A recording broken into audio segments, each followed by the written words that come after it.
name's Jamie Gwilliam, worked for Autodesk for about 6.5 years now. I'm responsible for 3ds Max, 3ds Max design, and what we call companion products, so Mudbox, Motion Builder, and so on.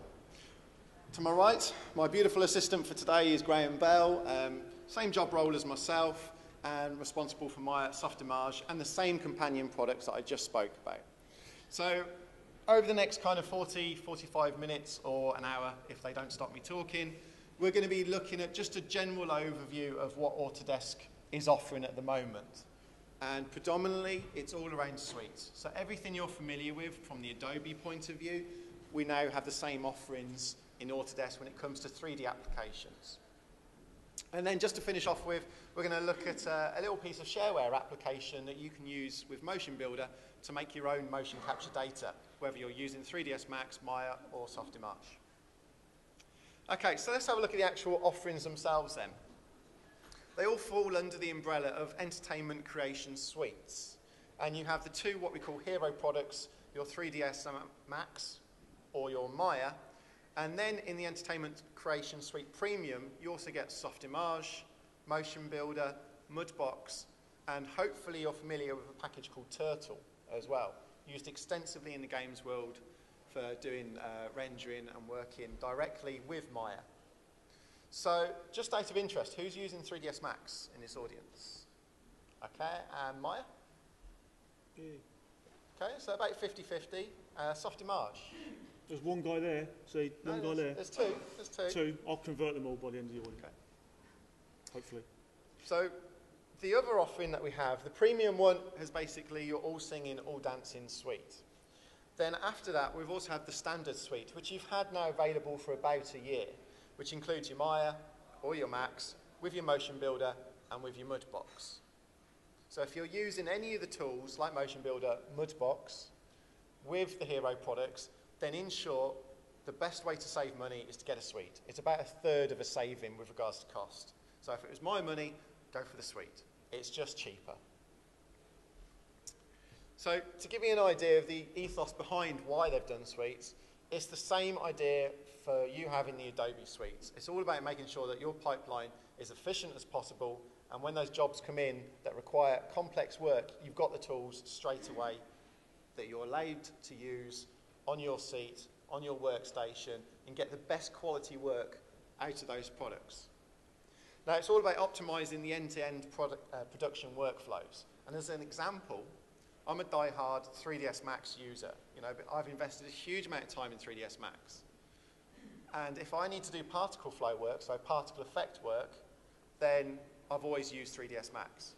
But it's not the most efficient solution. If I've got very complex particle effect work to do, then the best solution for me as a Max user is to send that out via FBX straight into Softimage and take advantage of the ICE workflows, which Graham's going to take you through later on. So it's all about making sure your pipeline is efficient as possible. And just because you can do it in one package doesn't mean you should do it in that package. Think about the most efficient workflows. It's all about making sure that your production is as flexible as possible. So when those fast jobs come in, you know you've got the tools there available to get that work straight out the door. There's been a huge amount of focus at Autodesk recently, and hopefully you've seen that over the past 2 years, of making sure all of our products just work together. It's something that we all expect. We expect that all of our tools should work together. And the nice thing in the Media and Entertainment division, which 3ds Max, Maya, Softimage all falls into, you've got true interoperability. And we're going to show you that at the end of this session. But it's literally just one click, and it sends your data from 3ds Max, from Maya, to the companion products like Mudbox, like Motion Builder. It opens up the applications, sets up the user interface, and your shortcuts that you're used to using will be as close as possible in that companion product. It's all about making sure your workflows are as efficient as possible. Now, obviously this is a busy slide, but there's just a few little key areas that I want to highlight to you. The first thing is what I spoke about a minute ago. There's been a big push just to make the simple things work, like shortcuts. You know that if you're a 3ds Max user, you're a Maya user, when you go to Motion Builder, when you go to Mudbox, you can navigate in the viewport and work with things like F-curve animations in the same way you would do in your standard hero package. So little things like that just make the workflow very, very tidy. The exchange of data is using the FBX file format that we've been ramming down your throats for many years now. It's a super solid workflow.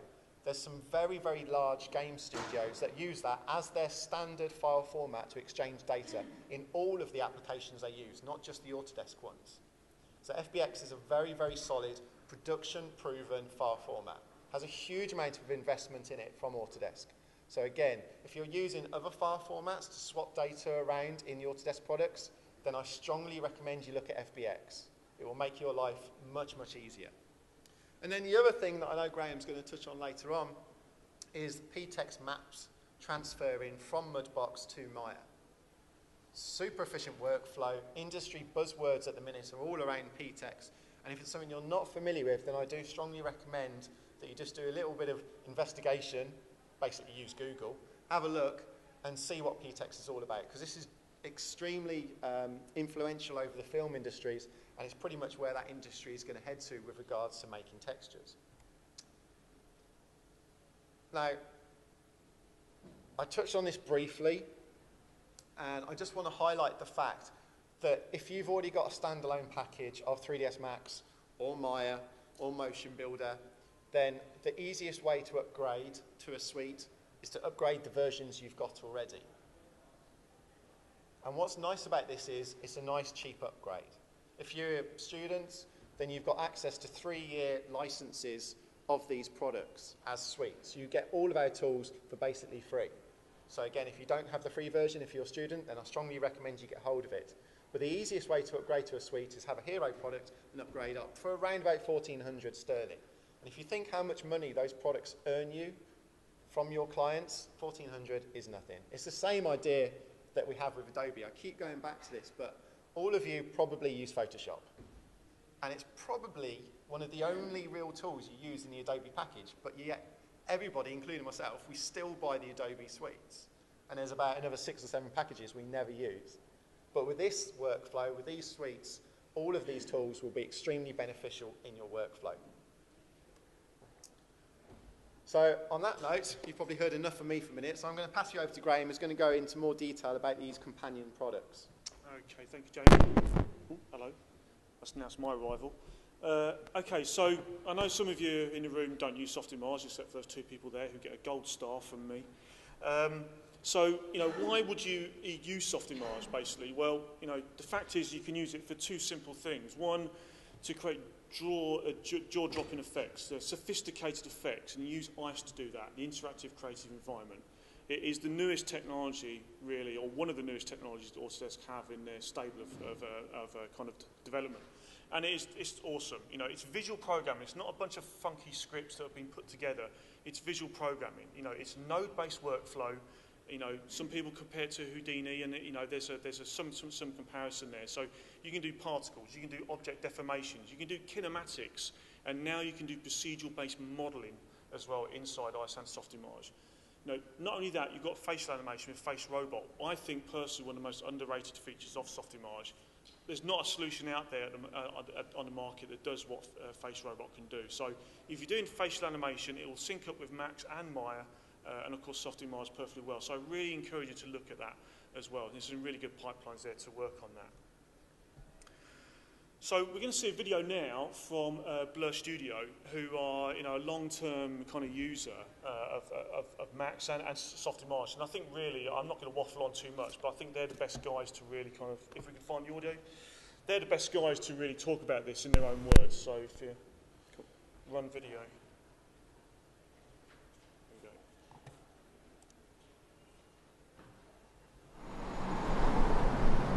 On a normal daily basis, we go from Motion Builder to Max, Max to Softimage, and then Softimage to Max. And every project has... Hang on a minute, we're going to go full screen on that because the... There we go. And we'll change the other one as well.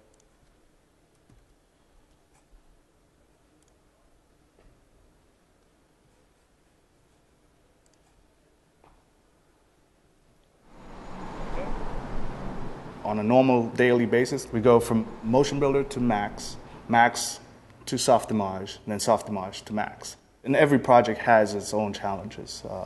Sometimes we stay all in Max, sometimes we stay all in Softimage. For years we did facial animation, and it was never quite what we thought it could be. So eventually, out of this frustration, we decided to develop our own tools and then realized what a huge effort it was, and we couldn't do it alone. And so we went to the Softimage development team and we said, help us do this. And they really expanded that vision into a whole tool set, and Face Robots become a really important tool for our facial animation pipeline. Wait!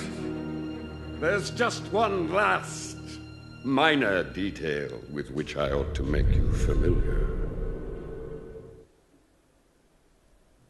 So, kind of short and sweet, but you know they are a perfect example of really how they're maximising the maximising Softimage with all of their Max pipeline as well. And they've even got some Myers thrown in there for good measure. So the advantages of Softimage really is that, you know, its innovative tool set, really, its performance is very, very good, you know, with the multi-core technology of ICE, and the efficient data exchange as well. So, you know, as Jamie just said, you know, the FBX workflows now, they're the same versions across all applications, so there's none of the kind of problems we've encouraged in the past. And also with things like particles, we've adopted the my Encache format, and so has Max as well. And you know, that's not driven by us. You know, that's actually driven by you guys, the customers. You know, we said if you want to point cache data in and out of Softimage, what's the best format? And they've all said Encache, and that's exactly what we've done. So the other thing to talk about as well, another kind of underrated product as well, is Motion Builder. And you know, people say, "Oh, Motion Builder, it's motion capture." Well, yeah, it is motion capture, but it's also got an incredibly high performance rate in the viewport. You know, the fast playback is really, really powerful. You can do lots of high volume character animation as well. It's extremely fast.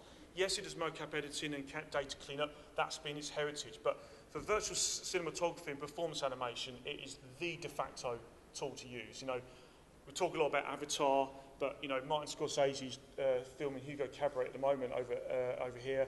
You know, Tintin's being done down at Weta at the moment. They're all using Motion Builder, and some of the new features we've added in 2012 have kind of come as a direct result of some of our partnership with work in those productions as well. And of course, the pre-vis pipeline as well for film is it's not becoming like kind of it's becoming critical to their processes now. So you know, Motion Builder is driving that, and of course, you know, we've worked hard to encourage the interop between Max Maya and Softimage in our products.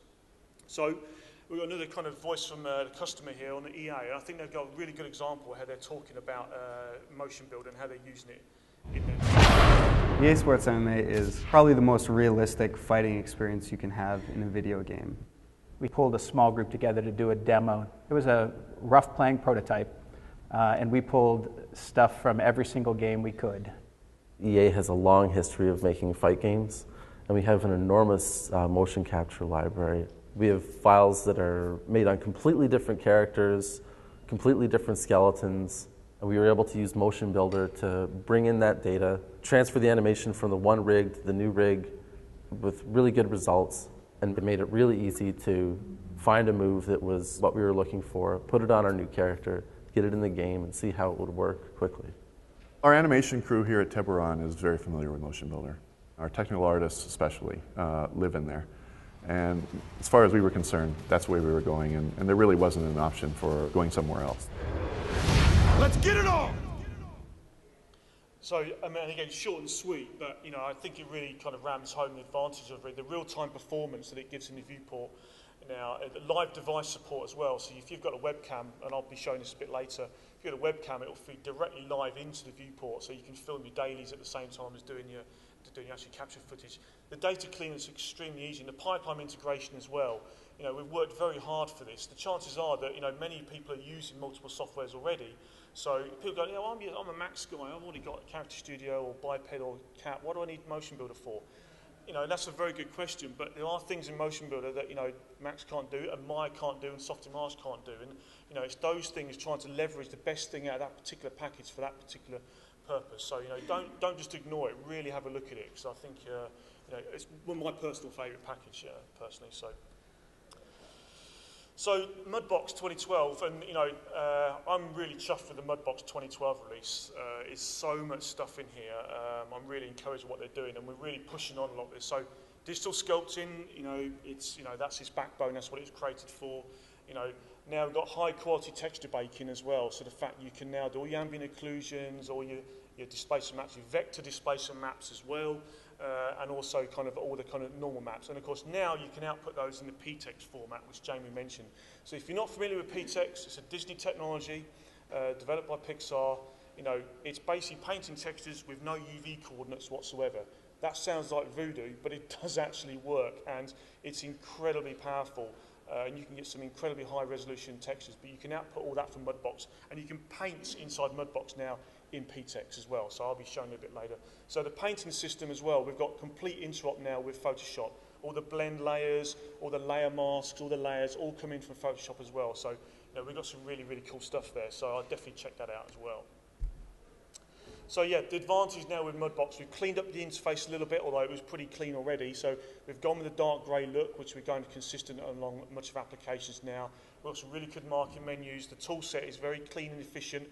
That was how Mudbox was initially conceived and created, and the guys, the developers who initially created it are still with Autodesk, and they maintain that vision, or its charter, you might say. They don't want to clutter up the interface. So it's got interactive display, performance is very good now, it's scalable, and again the pipeline integration. We added FBX in about a year ago. You can do your cameras, you can do your lights, you've got so much stuff there now, and of course you can interop very easily with all the paint layers and of course Maya's blend shapes as well. So it's really, really cool. So that's pretty much short and sweet for us. I'm not going to dwell on all the kind of really boring stuff too much. So if you want to know more about the entertainment creation suites, you can go to Autodesk.com. And if you want to know more about us, we're going to be doing 2 breakout sessions today, both at 3 o'clock. So if you don't want to talk to Jamie, you can come and see me. If you don't want to talk to me, you can go and see Jamie. And if you don't want to see either one of us, then I'm sure there's someone else talking as well, if you look at your schedule. So we're both going to be on at 3 o'clock, going through the 2012 products.